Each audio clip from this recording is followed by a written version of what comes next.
Hi guys! Mini vlog! For today's video nga po pala, samahan nyo nga po pala ako sa araw na ito. Naghihiwa nga lang po pala ako dyan ng kamatis at magluluto nga po pala ako dyan ng pakbet na uulamin namin ngayong tanghalian. Medyo mapurol pa nga po pala yung kutsilyo na ginamit ko dyan dahil nga po hindi pa po kami nakakabili ng bago. Hindi ko nga po pala namalayan. Nasunog na po pala dyan yung sinaing ko. Tinanggal ko na nga lang po pala dyan kaagad at nagdagdag na nga lang po pala ako ng uling dahil nga po magpiprito na ako. Nilabas ko na nga po pala dyan yung mahiwaga naming kawali at binalikan ko na nga lang po pala dyan yung ginagawa ko kanina habang inaantay ko nga pong uminit yung kawali bago ko po isalang yung ipiprito kong isda.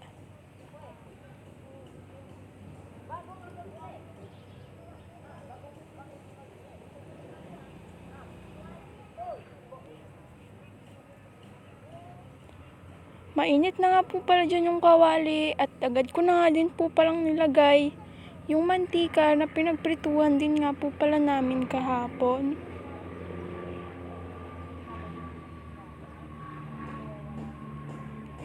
Sinalang ko na nga po pala dyan ang una kong ipiprito.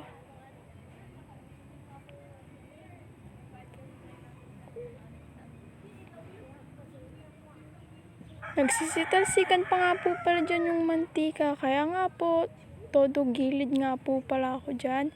Ayun nga po pala ang mga lulutuin ko at nakapaggayat na nga po pala ako noon. Pero hindi ko nga po pala na videohan dahil nga po nag-charge pa ako.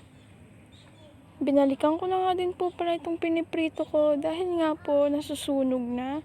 Todo iwas nga po pala ako dyan sa mga tumatalsik na mantika. Dahil nga po, muntika ng matamaan yung mukha ko dyan.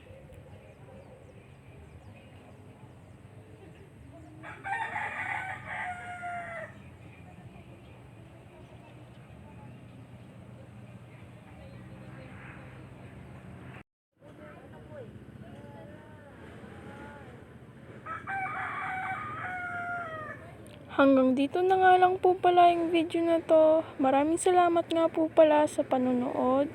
Bye bye, God bless, and thank you for watching!